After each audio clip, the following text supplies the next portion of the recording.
فأنا ناصح لإخواني بالصدع بالحق تبيض وجوههم. السكوت في مسألة الحزبية يضرها، فاصدع بما تؤمر وأعرض عن المشركين. سلامي على دماج ورجالها والشيخ يحيى ودار العلم يا سعد بانيها. وحده لا شريك له وأشهد أن محمدا عبده ورسوله. اللهم صل على محمد عبدك ورسولك وعلى آله وأصحابه أجمعين. Amma ba'd. Kita masuk ke muka surat 54 dari pembahasan adab di level yang kelima, al-mustawal khamis.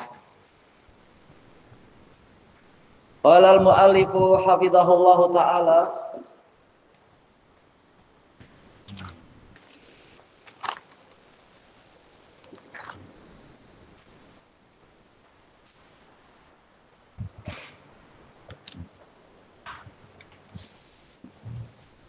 Ad-darsul hadiya asyar al-adabu fis sabahi wal masa.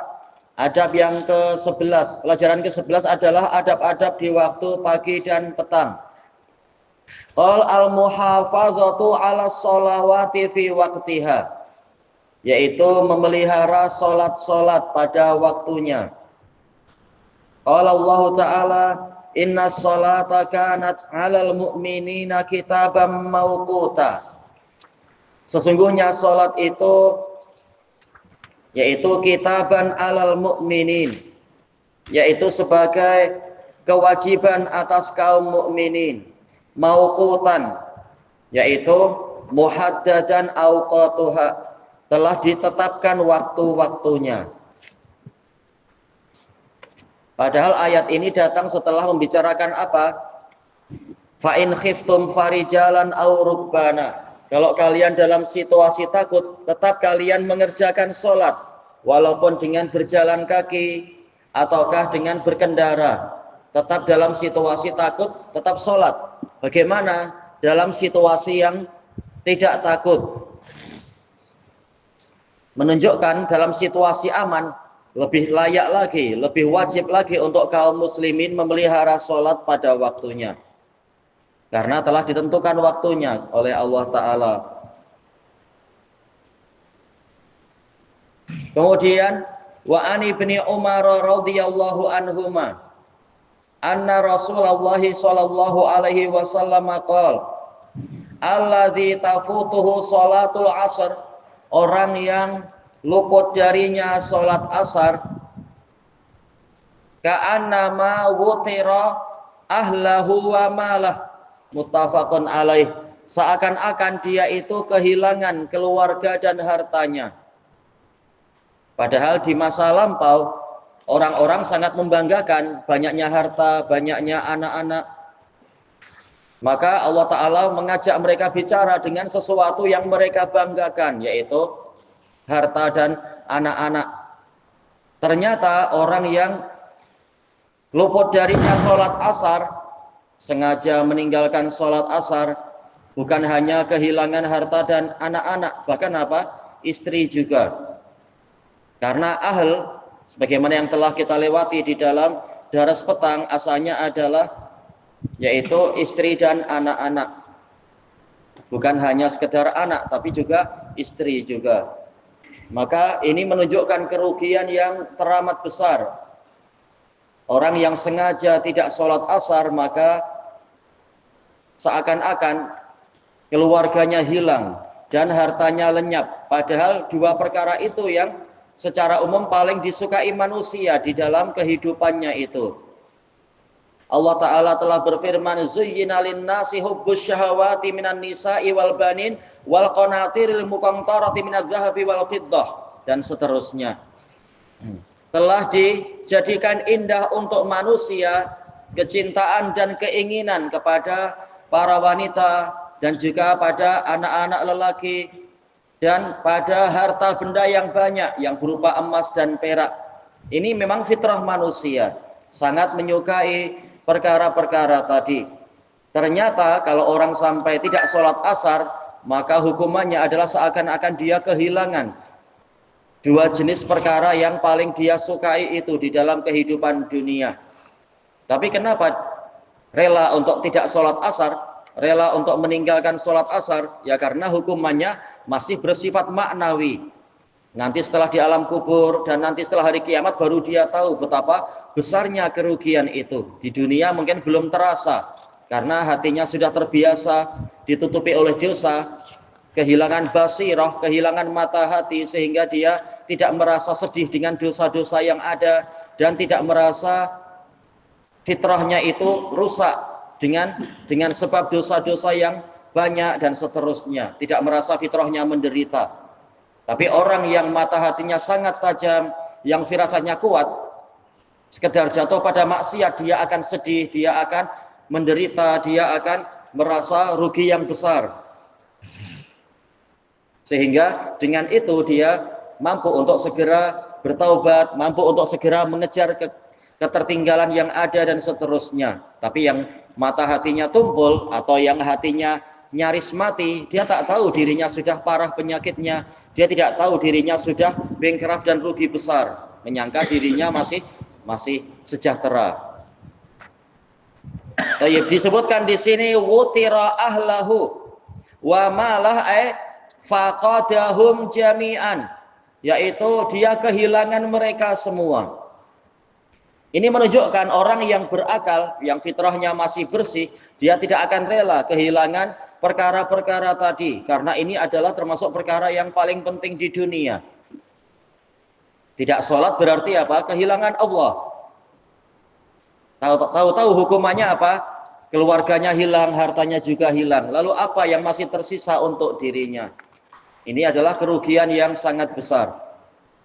Maka hendaknya kita memelihara sholat-sholat kita seperti yang difirmankan oleh Allah Ta'ala, hafidhu ala sholawati was sholatil wusta. Peliharalah semua sholat dan peliharalah sholat wusta, yaitu sholat asar. Memelihara, bukan meremehkan dan seterusnya, tapi betul-betul mengerjakan ketika tiba waktunya, ketika sudah ada panggilan pertama yaitu adzan, panggilan kedua yaitu iqamat. Jangan malah masih santai-santai di bilik mandi, masih bercanda-canda di sana sini, malu. Allah Ta'ala sedang memanggil kita, bagaimana kita meremehkan. Kecuali yang ada udzur, bersegera untuk mengejar, itulah yang baik, bukan malah bersantai-santai. At-taqwim, penilaian. Yang pertama, hal ta'rifu awqatas sholawat. Apakah Anda mengetahui waktu-waktu? Ini jelas apa? Jamak taksir ya, mansubnya dengan fathah awqat. As-sholawat, jelas dia adalah jamak muannats salim. Baik. Majrurnya dan mansubnya adalah dengan kasrah. Apakah Anda mengetahui waktu-waktu sholat? Dohirnya ini mata ya, mata tabda wa mata tantahi. Dohirnya begitu ya. Bila dia mulai dan bilakah dia berakhir. Uzkur dzalik, sebutkan itu. Kalau waktu subuh mulai dari apa ke apa? Fajar. Bagaimana ceritakan? Sejak bagaimana hingga bagaimana? Hingga terbit fajar. Terbit fajar hingga terbit matahari. Hingga terbitnya matahari. Ya, sejak terbitnya fajar shadiq hingga terbitnya matahari. Kalau sholat zuhur,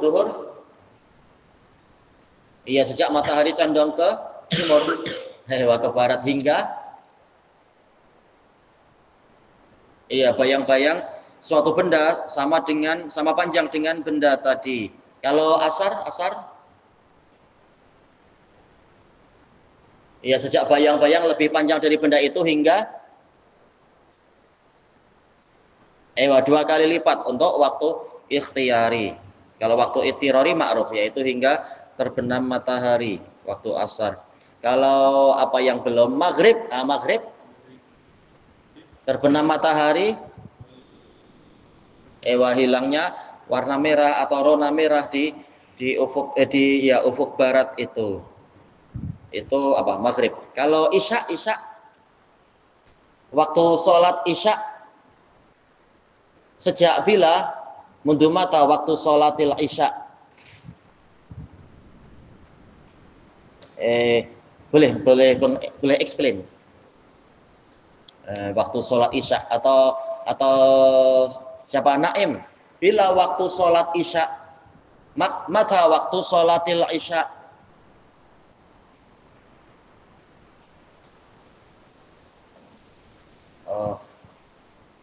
Kalau hafal hadisnya boleh menyebutkan hadisnya itu. Ba'da dhahabi boleh Abdurrahman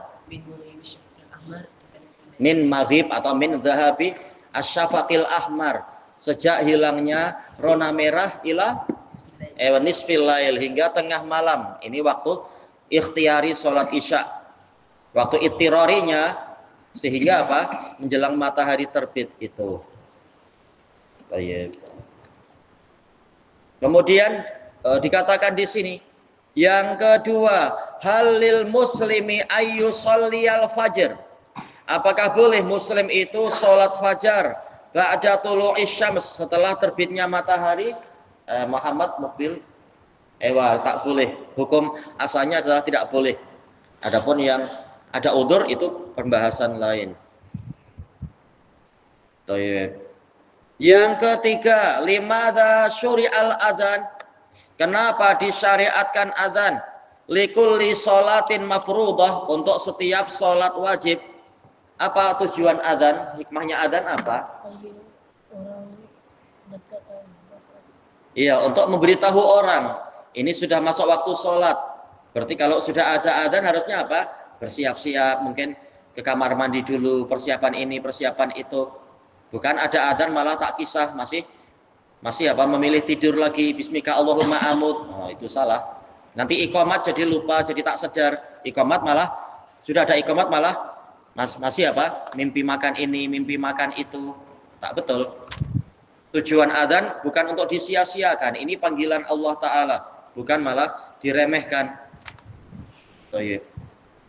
Terutama yang adzan subuh, mestinya sebelum subuh sudah bangun untuk sholat walaupun hanya 1 rakaat. Allah sampai turun ke langit dunia, jangan kita sia-siakan kesempatan itu. Sepertiga malam yang terakhir. Di antara hikmah disyariatkannya adzan tadi, sesuai namanya adzan, yaitu i'lam, sebagai pemberitahuan waktu sholat sudah tiba. Dan masih ada hikmah-hikmah yang lain. Siapa yang tahu hikmah adzan selain informasi waktu sholat? Apalagi?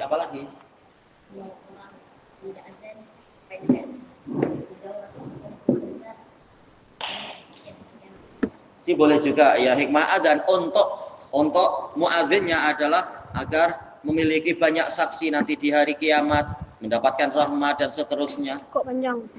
Apa? Kok jadi panjang? Kiamat. Oh, maksudnya leher. Apa tadi namanya? Kok? Iya, lehernya paling panjang, yaitu mendapatkan rahmat yang banyak. Dan Allah lebih tahu kaifiatnya. Ada lagi? Iya, mengusir setan. Agar apa? Agar setan lari, karena ada adzan. Muadzin sudah bantu kita untuk mengusir setan. Jangan malah kita masih tidur dengan setan terus. Setan masih di telinga kita kencing, atau di hidung kita tidur juga, atau di tengkok kita meletakkan 3 buhul. Harusnya kita berusaha untuk membantu mengusir setan juga. Segera bersuci. Kenapa? Iya, menyelisihi Yahudi dan Nasara yang cara panggilan ibadahnya adalah mungkin pakai trompet, mungkin pakai genderang, atau seperti Majusi menyalakan api. Kita adzannya adalah penuh dengan tauhid, pengagungan, dan seterusnya. Kemudian yang berikutnya, dan juga kata para ulama, kata Imam An-Nawawi, Imam Ibnu Taimiyah, dan yang lain-lain, yaitu Al-Aini, menyebutkan di antara hikmah adzan adalah untuk membedakan ini negeri muslim atau negeri kekufuran, negeri kafir. Kalau ada adzan di suatu negeri, maka ini masih negeri muslimin. Kemudian yang keempat, alladzi tafutuhu sholatul asar, orang yang terluput darinya sholat asar hatta yakhruja waktuha, sehingga waktunya itu keluar, sudah luput waktu. Bimada syabbaha Rasulullah sallallahu alaihi wasallam musibatah. Dengan apa Rasulullah sallallahu alaihi wasallam menyerupakan musibahnya? Nah, Abdul Fatah yang menjawab, yang tertinggal sholat asar macam mana?